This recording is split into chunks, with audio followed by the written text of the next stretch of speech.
আসসালামু আলাইকুম। কোরআনের বাংলা অর্থ হইতে পড়া হইতেছে 149। হে ইমানদারগণ, তোমরা যদি কাফেরদের কথা শোনো তাহলে ওরা তোমাদেরকে পিছনে ফিরিয়ে দেবে, তাতে তো তোমরা ক্ষতির সম্মুখীন হয়ে পড়বে। 150, বরং আল্লাহ তোমাদের সাহায্যকারী, আর তার সাহায্যই হচ্ছে উত্তম সাহায্য। 151, খুব শীঘ্রই আমি কাফেরদের মনে ভীতির সঞ্চার করব, কারণ ওরা আল্লাহর সাথে অংশীদার সাব্যস্ত করে, যে সম্পর্কে তিনি কোনো সনদ অবতীর্ণ করেননি, আর তা ওদের ঠিকানা হলো দোজখের আগুন। বস্তুত জালেমদের ঠিকানা অত্যন্ত নিকৃষ্ট।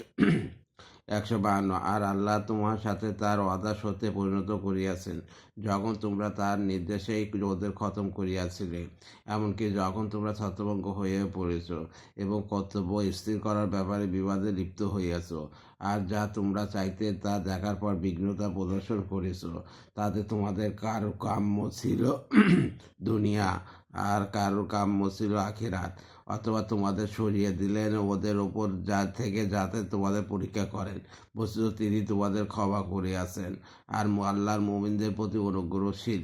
153, আর তোমরা উপরে উঠে যাচ্ছিলে এবং পেছন দিকে ফিরে তাকাচ্ছিলে না কারোর প্রতি, অথচ রসুল ডাকছিলেন তোমাদেরকে তোমাদের পেছন দিক থেকে, অথবা তোমাদের উপর থেকে এলো শোকের উপরে শোক, যাতে তোমরা হাত থেকে বেরিয়ে যাওয়া বস্তুর জন্য দুঃখ না করো, যা সম্মুখীন হচ্ছ সে জন্য বিবশ না হও, আর আল্লাহ তোমাদের কাজের ব্যাপারে অবহিত রইয়াছেন।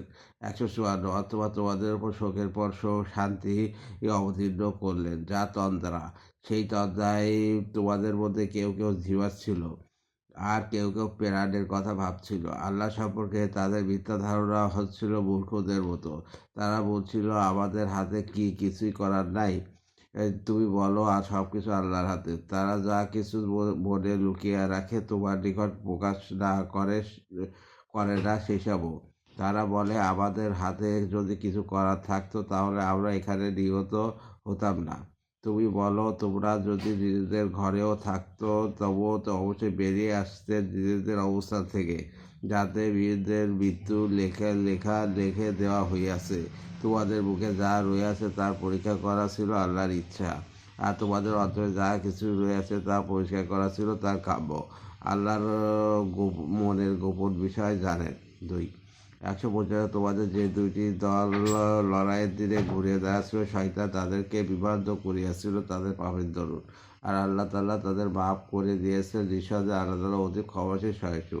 2, টিকা। অত আয়াত দ্বারা বোঝা যায় যে উহুদের যুদ্ধে সাহাবায়ে ওপর যে মুসিবত এসেছিল তা শাস্তি হিসাবে নয়, বরং তা পরীক্ষা স্বরূপ ছিল।